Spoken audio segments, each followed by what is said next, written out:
Model ঘরটা পেঁয়াজ সংরক্ষণের জন্য মডেল ঘরটা করেছি।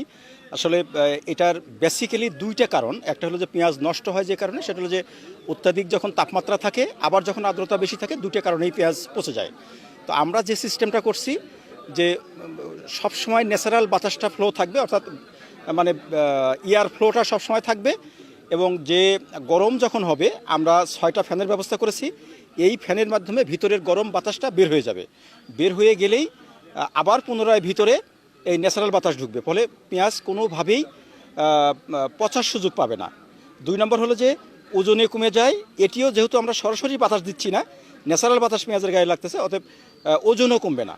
তো আমরা মনে করি যে অবশ্যই কৃষক এটাতে উপকৃত হবে। এবং আমাদের যে পরিসংখ্যান ছিল যে 25 থেকে 40 ভাগ পেঁয়াজ নষ্ট হয়ে যায়। আমরা গত বছর 8 জন কৃষককে স্টাডি করেছি, আমাদের সর্বোচ্চ লসের পরিমাণ আছে হলো 7%।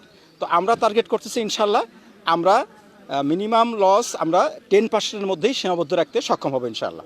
এরা ব্যবসায়ীদের সাথে আমাদের কোনো যোগাযোগ নাই। আমরা পেঁয়াজ যে ঘর সরকার দিয়েছে, এই ঘরে আমাদের পেঁয়াজই আটে না, তারপরে আমরা ব্যবসায়ীদের কেন দেব? এসব মিথ্যা কথা। আমাদের আরও ঘরের প্রয়োজন।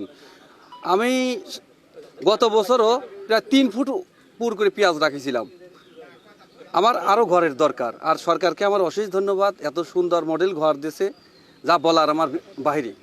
সুবিধা হলে একটাই, হয়তো পেঁয়াজটা পচনশীল কম হবে, আর পেঁয়াজের ওজনটা বাড়তি হবে, কমবে না সহজে, পেঁয়াজ শুকাবে না। আর এই ঘরটা আমাদের এত সুন্দর হয়েছে যে আমরা পেঁয়াজ খুব সুন্দর করে রাখছি, এবং পেঁয়াজটা লাগতেছে কি শীতল, একবারে এসির মধ্যে আছি।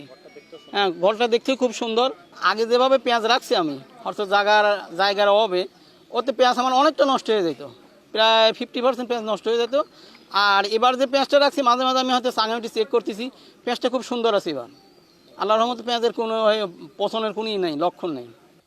আমরা আশা করছি যে এই মডেল পদ্ধতিতে এই সরকারের যে ঘরগুলো দিচ্ছে, এতে আমাদের কৃষক পর্যায়ের যে উন্নতি হবে, আমাদের পচনশীল এবং যে আমাদের ওয়েটলেস, এটাতে আমাদের উপকৃত হবে এবং আমরা লাভবান হব।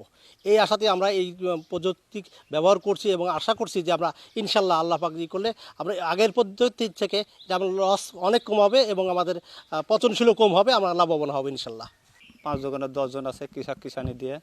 তো ওনারার পদ্ধতিতে আছে 300 মন টার্গেট, আমরা ওইভাবে রাখছি বা উপকৃত হচ্ছি। আমি দেশি পদ্ধতিতে রাখছি এবং নতুন এই পদ্ধতিতে আমি রাখতেছি।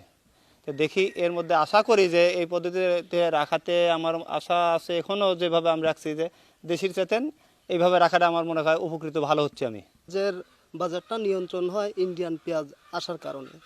যখন ইন্ডিয়ান পেঁয়াজ আসে তখন আমরা কৃষকরা দাম পাই না, আবার যখন না আসে তখন আমরা একটু দাম পাই। আসলে মানুষ মনে করে যে কৃষকরা সিন্ডিকেট করতেছে। কোন দিকে যাব আমরা কৃষকরা? আমাদেরও তো অনেক খরচ হয়। খরচটা ওঠানোর জন্য যখন ইন্ডিয়ানটা না আসে তখন একটু দাম বাড়ে, তখন আমাদের একটু লাভ হয়, এই আর কি।